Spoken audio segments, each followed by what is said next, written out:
Semana 6. Cordeiros da Graça da Vida. O que significa viver o casamento para Deus? Bom dia, pessoal. Sejam bem-vindos a mais um Devocional. Eu sou o Ti. Eu sou a Rafa. O Arthur está conosco aqui também. Estamos refletindo aí no livro Nós para Deus, da Paula de Israel. E finalmente chegamos na última semana e a Rafa vai estar direcionando o Devocional aí e a gente vai compartilhar o que Deus falou conosco, tá? Se você chegou agora desprevenido aqui, não sabe o que está acontecendo, né? Tem 5 semanas para trás aí, se você tem a playlist para você assistir, tem um grupo no WhatsApp na descrição para você entrar também e não perder nenhum devocional, tá bom? Então bora lá, Rafa. Já se inscreve e deixa seu like aí. Então, o versículo base dessa semana é 1 Pedro, capítulo 3, do versículo 1 ao 7. Vou ler aqui. Assim também você, esposa, deve obedecer ao seu marido, a fim de que, se ele não crê na mensagem de Deus, seja levado a crer pelo modo de você agir. Não será preciso dizer nada, porque ele verá como a conduta de você é honesta e respeitosa. Não procure ficar bonito usando enfeites, penteados exagerados, joias ou vestidos caros. Pelo contrário, a beleza de você deve estar no coração, pois ela não se perde. Ela é a beleza de um espírito calmo e delicado que tem muito valor para Deus. Porque era assim que costumavam se enfeitar as mulheres do passado. As mulheres que eram delicadas a Deus e que punham a sua esperança nele. Elas eram obedientes ao seu marido. Sara foi assim, ela obedecia a Abraão e o chamava de meu senhor. Você será agora sua filha, se praticar o bem e não tiver medo de nada.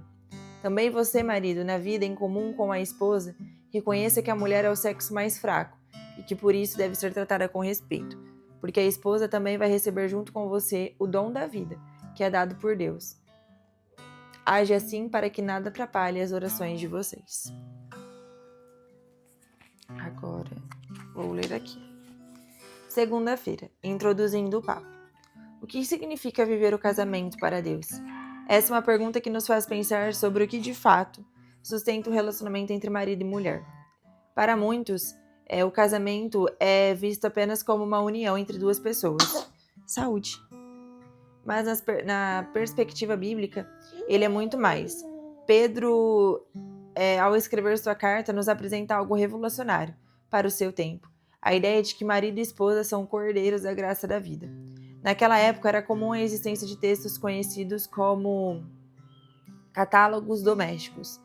Esses catálogos eram instruções que detalhavam como deveria ser a vida em família e nas relações sociais dentro de uma casa. Na cultura daquele tempo, esses textos eram muito comuns e refletiam as normas e as expectativas da sociedade greco-romana. Uma observação aqui. Se você está namorando ou noivo, os princípios aqui discutidos também são muito valiosos para essa fase do relacionamento. Viver com honra, compreensão e reconhecer o valor de caminhar lado a lado, como cordeiros da graça de Deus, é algo que deve começar desde o namoro. Esses fundamentos ajudarão a construir um relacionamento saudável e centrado em Deus, preparando-os para uma vida em comum, que reflita a graça e o amor de Cristo, desde já e também no casamento. Continuando. Orientando como as mulheres, crianças e escravos deveriam se comportar em relação aos homens, que eram vistos como os líderes do lar. As exortações desses catálogos eram quase sempre dirigidas exclusivamente a esses grupos subordinados, raramente incluindo instruções aos maridos ou senhores. No entanto, Pedro faz algo novo, ao incluir os maridos nesse catálogo de 1 Pedro, gênero textual ao qual pertence o nosso texto da semana. Ele exorta os homens a honrar suas esposas e a viver de forma compreensiva, lembrando que ambos são cordeiros, participantes da mesma graça e responsáveis diante de Deus. Essa visão nos lembra que o casamento não é sobre quem está no controle ou quem lidera, mas sobre caminhar lado a lado, vivendo juntos para a glória de Deus. Essa dinâmica de reciprocidade e submissão mútua reflete uma vida em comum no lar, não apenas compartilhando tarefas e responsabilidades, mas compartilhando a mesma graça, a mesma missão e o mesmo propósito, vivendo nós para a glória de Deus. O nós no casamento aponta para essa realidade, eu para você, você para mim e nós para Deus. Eu acho que é um assunto bem polêmico. Delicado, Sim. né? Então acho que hoje, assim, eu não tenho nada para falar, porque eu ainda acho que é um assunto bem polêmico, eu sei o que eu acredito, né? Que a gente sempre... Mas quem veio aqui quer ouvir a nossa opinião, Ah, então tá. não gostou, Não, infeliz. concordo, não. Tô brincando, gente. Tem nada a ver, eu concordo com o texto, é que eu acho que as pessoas, elas são, hoje em dia, elas radicalizam demais, né? Algumas coisas. E eu acredito que ao longo da semana eles vão explorar muito bem esse tema, às vezes melhor do que se a gente falar alguma coisa aqui. Acho que é melhor a gente ir lendo durante a semana e aí a gente vai dando a nossa opinião conforme isso. Mas que fique claro que você, esposa, não você tem que ser submissa ao seu marido, mas você não é uma escrava, tá? Eu acho que esse é um ponto muito importante, porque as pessoas radicalizam tanto num ponto que acham que a esposa ela é uma escrava, e não é isso, né? E é um respeito, e é igual fala aqui, é um respeito mútuo, uma reciprocidade e submissão mútua. Opa! Onde a esposa serve ao seu marido e o marido serve à sua esposa. Então a gente tem que deixar isso bem claro. Eu acho que o marido ser o cabeça e a esposa ser a submissa é que o marido ele vai dar a direção e a esposa ela vai estar junto naquela missão, né? Submissão significa isso, não é? É estar ao lado daquela missão, é estar de acordo, né? Sim. Estar competindo.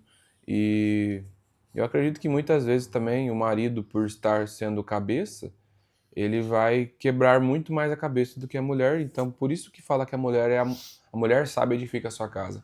Porque muitas vezes ela vai estar sem aquele... Ela vai filtrar tudo aquilo, né? Ela vai conseguir dar uma resposta mais precisa, ela Sim, vai conseguir, verdade.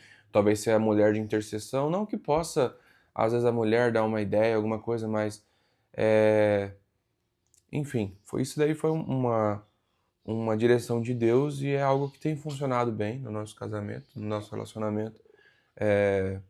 Confesso que às vezes a gente pensa assim, né? Outro dia, acho que você que me mandou isso, né, Rafa? A gente pensa assim, né? Num relacionamento eu sou 50%, a Rafa é 50%. Né? Só que tem dias que às vezes o Thiago vai ser 70 e eu vou ser 30. Tem dias que eu vou ser 90 e ele vai ser 10. Então, E vai ter dia que às vezes um é 99 e o outro é 1. e tá tudo E tá bem. tudo bem, porque é feito para isso, né? Então eu acredito que a gente precisa aprender a ser nós, independente de como seja, né? É uma questão de alinhar, né? E eu vejo que ser submisso e ser o cabeça, isso não tem a ver com afazeres dentro de casa, né? Isso tem a ver com a visão do casamento de vocês, para onde vocês vão, sabe? Eu sempre pegava no pé, falava assim, Rafa, a gente precisa ter uma vida de devocional com Deus, a gente tem o nosso devocional sozinho, mas a gente precisa fazer isso. A Rafa foi submissa e falou, vamos nessa visão, eu tô junto contigo, sabe? Teve alguns momentos que, não que a gente pensou em parar, mas foi difícil, mas ela falou, não, vamos lá, tal. Então ela tava junto naquela missão. Então eu falei, Rafa, ó, Deus me deu uma direção pro nosso casamento, é essa. Ela falou, amém, tô junto e vai lutar junto por aquilo. Então eu acredito que é assim como uma história que eu ouvi uma vez da não posso contar a pessoa, senão vocês vai perder o sentido da história. Mas é assim, tinha uma mulher no café, e aí... acho que dá pra falar, não tem problema não. Era a Michelle Obama e o Barack Obama, né? Atual presidente dos Estados Unidos na época, né? E aí ela foi tomar um café com ele, aí chegou um garçom e conversou com ela. E aí de um jeito diferente. Aí depois ele perguntou, você conhece? Ela falou assim, foi meu ex-namorado. Aí ele começou a dar risada, falou, nossa, olha onde que era pra você estar, né, namorando com um cafeteiro. Aí ela falou assim, não, era pra ele ser o presidente se ele estivesse comigo. Então ela mostrou que ela é uma mulher sábia e que olha o poder de uma mulher. Então eu acredito muito nisso, que mulheres possam mudar o mundo, só que também concordo que homens têm a direção de Deus em um determinado momento. Então eu acredito que tudo é um equilíbrio, né? A gente precisa entender, né? Por exemplo, se a Rafa me coloca para cuidar do Arthur, né?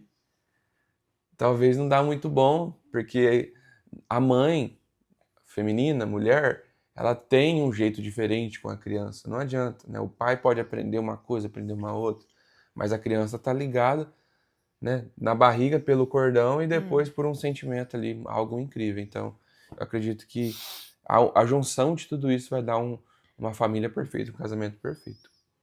E é isso, né, Rafa? Sim.